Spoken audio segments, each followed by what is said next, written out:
स्थान जो है पुरातन मान्यता के हिसाब से ये माना जाता है कि जब 14 वर्षों के बाद भगवान राम लौट करके आए थे और यहाँ भरत जी से उनकी मुलाकात हुई थी, तो ये माना जाता है कि जैसे भगवान राम ने किया था ऐसे हम पहला पिंडा यहाँ करके तब हम गया जी और बनारस के लिए प्रस्थान करेंगे। क्या बना रहे हैं और क्या करने आए हैं यहाँ पे? ये अपने पितरों के लिए पिंड दान करने आए हैं, उनकी आत्मा की शांति के लिए। महाराज जी, ये गया वेदी लिखी हुई है, गया वेदी और गया घाट भरत कुंड में ही है, और जिसकी मान्यता क्या है, इस चार दीवारी की मान्यता क्या है? भरत कुंड की, गया घाट की, गया वेदी पर पिंडदान किया जाता है। मान्यता है कि त्रेता में प्रभु श्री राम अपने पितरों का इसी जगह पे पिंडदान किया था। इसके बाद अयोध्या जी, काशी जी, उसके बाद गया जाकर वहां पर पितरों को मोक्ष की कामना की गई थी। हमारे साथ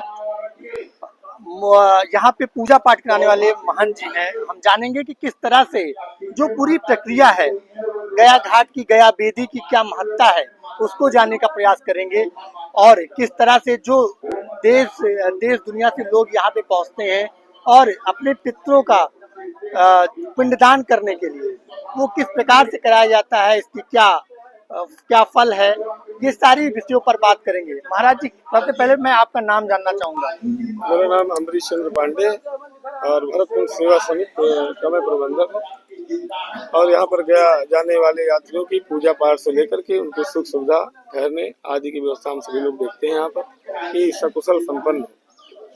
रह गई बात इस स्थान की, तो स्थान जो है पुरातन मान्यता के हिसाब से ये माना जाता है कि जब 14 वर्षों के बाद भगवान राम लौट करके आए थे और यहाँ भरत जी से उनकी मुलाकात हुई थी, तो चारों भाइयों के साथ जो है यहाँ पर पिंडदान वो किए थे। तभी से जो अवध परिक्षेत्र, जैसे अयोध्या हो गया, आसपास के जो छोटे मोटे जिले हैं दो चार, वहाँ के भी जो कुछ नागरिक हैं यहाँ सब आने लगे हमारे अवध परिक्षेत्र के। तो ये माना जाता है कि जैसे भगवान राम ने किया था ऐसे हम पहला पिंडा यहाँ करके तब हम गया जी और बनारस के लिए प्रस्थान करेंगे। यही मान्यता जो है ये पुरातन काल से चली है। महाराज जी, ये गया वेदी लिखी हुई है, गया वेदी और गया घाट भरत कुंड में ही है, और जिसकी मान्यता क्या है, इस चार दीवारी की मान्यता क्या है? गया वेदी, गया शब्द तो इसलिए जुड़ा है कि ब्रह्मा जी द्वारा एक राक्षस से गयासुर, उनको वरदान प्राप्त था। उन्होंने यही मांगा था ब्रह्मा जी से कि हमको पुण्य दिया जाए, जो लोग पितरों का अपने श्राद्ध वगैरह करते हैं, तो इसीलिए जो है गया भी उन्हीं के नाम पर पड़ा है, और जहाँ जहाँ भी कहीं पर भी पिंडदान होता है तो उसको गया वेदी ही कहा जाता है। इसीलिए जो है ये गया वेदी है। और बाकी यहाँ की तो अलग ही मानता है, भरत जी की 14 वर्षों की तपोस्थली है, उन्हीं के नाम पे भरत कुंड है, उन्हीं के नाम पर मंदिर है। इस ये तीर्थ क्षेत्र है, करीब 10-12 प्रमुख स्थान यहाँ पर पड़ते हैं।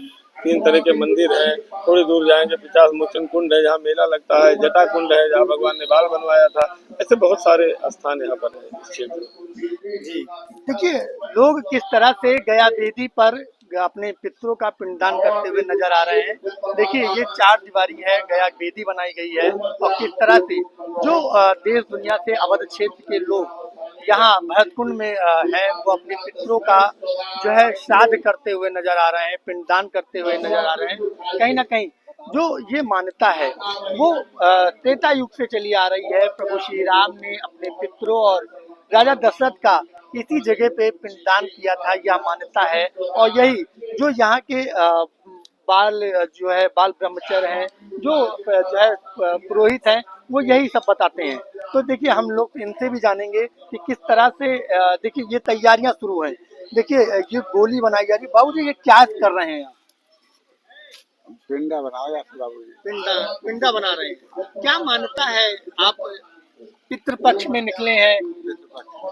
पितृपक्ष में निकले हैं अपने पितरों से मुक्ति पाने कि हमारे पितृ मुक्ति पा जाए। तो ये जो चीजें हैं, ये कब से चली आ रही हैं? बहुत पूर्वजों से चली आ रहे, सनातन धर्म। देखिए, लोग कितना तरीके से तैयारियों में जुटे हुए हैं, पिंडा बना रहे हैं। और देखिए, बाबूजी से बात करेंगे हम। बाबूजी, क्या बना रहे हैं और क्या करने आए हैं यहाँ पे? ये अपने पितरों के लिए पिंड दान करने आए हैं, उनकी आत्मा की शांति के लिए, उनको 84 लाख योनियों से मुक्ति के लिए, जो प्रेत योनि है, अन्य योनियों में जन्म को मिला हुआ है मृत्यु के बाद, हम उससे मुक्ति के लिए हमने कर रहे हैं उनको। ये हमारा कर्तव्य है उनके हम अपने पितामहों को उद्धार करें, उनको उनकी आत्माएं जो भटक रही हैं वो अपने इस मुक्ति मिले उनको। कहाँ से आए हैं और गोंडा से आए हैं, बेलसर ब्लॉक अभी गोंडा इसके से। बाद अब इस समय आप गया वेदी पे हैं, भरतकुंड पे हैं, इसके बाद कहाँ कहाँ जाना अब होगा? हम जाएंगे यहाँ से काशी, फिर इसके बाद उड़ीसा जाएंगे, जगन्नाथपुरी को जाएंगे, फिर झारखंड बैजनाथ और कलकत्ता तक जाएंगे, कपिल मुनि आश्रम तक के। तो ये जो प्रक्रिया है ये कब से शुरू हुई है? आज अनाज से प्रक्रिया चल रही है, आज से नहीं है, आज अनाज से हमारे मतलब महाभारत कालीन या रामायण कालीन सब सीता माता ने पिंड दिया था सीता कुंड पर, रामायण कालीन सारी प्रक्रिया चल रही है, आज अनाज से चल रही है, सनातन का धर्म का यह है। हम लोग आए हैं अपने पुरखों को तारने के लिए। यहाँ हम लोग पिंडदान करते हैं, जो हमारी रीत रिवाज हिंदू धर्म का है उसी अनुसार हम लोग इस काम के लिए यहाँ आए। हम साहब आए हैं गोंडा जिला से, सिद्धौटी एक गांव है। यही कुल जानते हैं कि हमारे सब जो बुजुर्ग लोग थे यही प्रक्रिया करते थे कि हमारे लोगों पर पुरखों को मोक्ष हो जाए। तो पितृपक्ष में पूर्वांचल के कुछ जिलों के लोग जो सनातन धर्मावलंबी हैं वो अपने पितरों के नैमित्तिक यहाँ पे श्राद्ध करते हैं। मान्यता ये है कि भगवान श्री राम ने अपने चारों भाइयों के सहित इस जगह अपने पितरों का राजा दशरथ जी के साथ भी श्राद्ध किया था। तो उसी के आधार पर सनातन धर्म के लोग मानते हैं कि हमारे श्राद्ध करने से हमारे पितरों जो भी जिस योनि में भटक रहे हैं उनको संतुष्टि मिलती है, वो तृप्त होते हैं उससे। अगर पितृदोष लगा हो तो भी इस जगह पर श्राद्ध किया जाता है। ये आदि अनादि का है, क्योंकि त्रेता युग से ये जो प्रक्रिया है वो चली आ रही है। पिंड का जो पिंडदान है वो त्रेता युग से लोग यहाँ पर कर रहे हैं और कहीं ना कहीं इसकी महत्ता बड़ी ही भव्य मानी जाती है। अयोध्या से IBC 24 के लिए अपूर्व पाठक।